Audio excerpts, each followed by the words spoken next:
இவங்க எல்லாம் என்ன தெரியுமா, ஓசினா அப்படியே மேல இருக்கிறாங்க, மத்தவங்க எல்லாம் கீழே இருக்கிறோம் அப்படிங்கிற நினைப்பு இவங்களுக்கு. வேற ஒன்றும் கிடையாது. அதாவது அவங்களாம் மேல இருக்காங்களே, இவங்க எப்படியாவது டெவலப் அப்படிங்கிற அந்த வன்மம் தான் இந்த போஸ்ட்ல முக்கால்வாசி தெரிஞ்சது. எனக்கு அந்த வன்மம் தான். அது இந்த ஸ்காலர்ஷிப்பும் கிடைக்கல, எந்த ஒரு உதவியும் கிடைக்கல. இப்போ நாங்களாம் வந்துட்டு லோயர் மிடில் கிளாஸ்க்கும் கீழே இருந்து தான் வரோம். ஸோ அப்படி வந்து கூட நாங்கள் இந்த இடத்துல நிற்கிறோம், எங்களால் முடியுது.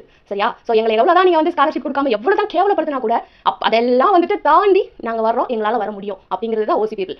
ஓசினா யாருன்னு தெரியுமா? ஓசியில எதையுமே வாங்காதவங்க தான் ஓசி. ஓசியில வர ஸ்காலர்ஷிப் எதையுமே வாங்காதவங்க தான் ஓசி. சரி, எத்தனை பேர் அந்த ஆண்ட பரம்பரையிலேருந்து எத்தனை பேர் வந்திருக்காங்க? பிராமின் மட்டும்தான் ஆண்ட பரம்பரையிலேருந்து வந்தாங்களா? ஓசி மட்டும்தான் ஆண்ட பரம்பரையிலேருந்து வந்தாங்களா? கிடையவே கிடையாது. நீங்க போய் பார்த்தீங்கன்னா ஆண்ட பரம்பரைன்னு சொல்றவங்க எல்லா காஸ்ட்லயும் இருக்காங்க. இதுக்கு கொடுக்காத, யாருக்குமே கொடுக்காத ஸ்காலர்ஷிப் மார்க் பேசிஸ்ல மட்டும்தான் உங்களுக்கு காலேஜ்ல சீட்டுன்னு சொல்லி அந்த தெரியும் வர மாட்டேங்குது உங்களுக்கு.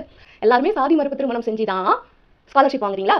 படிப்புல இருந்து வேலையில இருந்து எல்லாத்துலயுமே ஜாதி மறுப்பு செஞ்சவர்களுக்கு மட்டும்தான் இங்க ஸ்காலர்ஷிப் கிடைக்குதா? அதுல ஓசி பீப்பிள்ல மட்டும் உங்களுக்கு அவ்வளவு இலக்கணமா போகுது.